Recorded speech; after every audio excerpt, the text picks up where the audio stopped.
হচ্ছে আমার দর্শক যারা আমার খুবই কম সংখ্যক দর্শক আমার, কিন্তু ওরা না আমাকে এখন পর্যন্ত অতটা গ্ল্যামারিয়াস লুকে কখনো দেখে নাই, গ্ল্যামারাস লুকে, এবং আমি নিজেও অতটা পছন্দ করি না এই টাইপের ক্যারেক্টার করতে, কারণ আমি মানুষটাই এই ধরনের যে খুব বেশি মেকআপ টেকআপ পছন্দ করি না, বাট কাজের জন্য করা লাগে।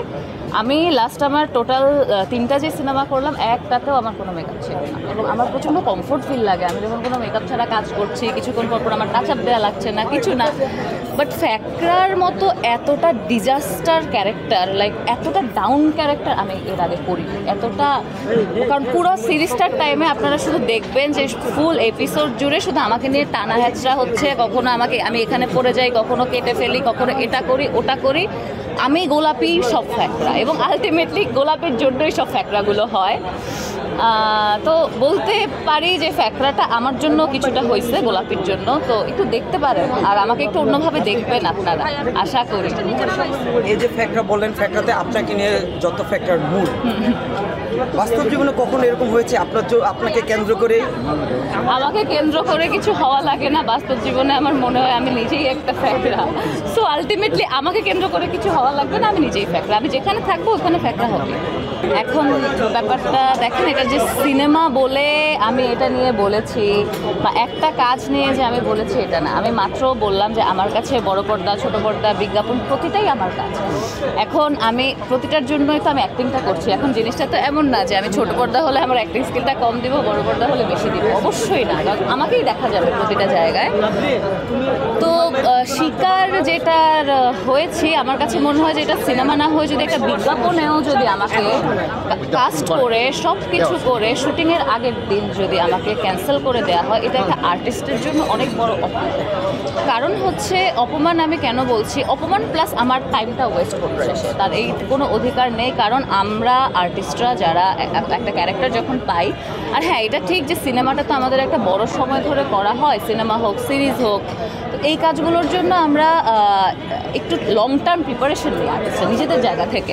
তো আমার কাছে যখন একটা গল্প আসে, আমি তো ওই ক্যারেক্টারটা নিয়ে সময় দিই, তার ক্যারেক্টারটা নিয়ে পড়াশোনা করি, এটার জন্য বিভিন্ন ল্যাঙ্গুয়েজ ভাবে অনেক কিছু আমার জায়গা থেকে আমি ভাবি, বা এই যে লুক শিফট করি আমরা মাঝে মাঝে, চুল কেটে ফেলি। এটা এখন আমার কথা হচ্ছে আমি যে কোনো কারো একটা প্রজেক্টের জন্য যদি আমার লুক শিফট করি, এবং মেয়েদের ছেলেদের লুক শিফট করা মানে আগের লুকে ফিরে যাওয়া বা কোনো একটা ডিরেক্টরের পছন্দের লুকে ফিরে যাওয়ার মধ্যে একটা বিশাল বড় টাইম গ্যাপ থেকে যায়।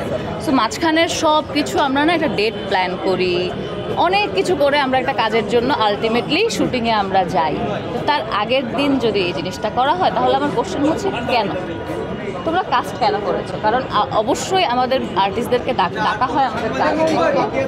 সো কাজ দেখে আপনারা আসলেন, আপনারা সব কিছু ঠিক আছে, নিজেদের ইচ্ছাতেই আপনারা কাস্ট করবেন, আবার মনে হলে আপনাদের জাস্ট আর্টিস্টদেরকে কিক আউট মেরে বের করে দিবেন।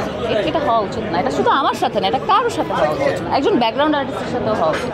আমি একবারের জন্য ওখানে কিন্তু কোনো কন্টেন্টের কথাও বলিনি, এবং এখন পর্যন্ত আমি কোনো নিউজ চ্যানেলে বা কোনো রিপোর্টার ভাইয়াকে আমি কাউকে এখন পর্যন্ত এই ব্যাপারে আমি কোনো কথাই বলিনি, কারণ আমি স্ট্যাটাসটা যখন দেওয়ার পর আমার সাথে সবাই যোগাযোগ করে। বাট আমি সবাইকে সুন্দরভাবে বলেছি যে আমি একটু সময় নেওয়ার জন্য ঘুরতে গিয়েছিলাম ঢাকার বাইরে, একদম বলতে গেলে পাহাড়ে, আমার পাহাড় পছন্দ, নেটওয়ার্কের বাইরে। সো তখন আলটিমেটলি আমি নেটওয়ার্কের বাইরেও ছিলাম, এবং আমি ইচ্ছা করেই থাকতে চেয়েছি, আমি চাচ্ছিলাম না তখন কেউ বদার করুক, এবং শুধুমাত্র এটা সিনেমার জন্য না, একটা মানুষের পারিবারিক জীবনে অনেক প্রবলেম থাকে, সব কিছু মিলিয়ে একসাথে হওয়াতে অনেক, এটা আমি একদিনের উপরে তো কিছু লিখিনি, মোটামুটি 3-4টা প্রজেক্টে সেম জিনিস হওয়াতে আসলে লিখেছি।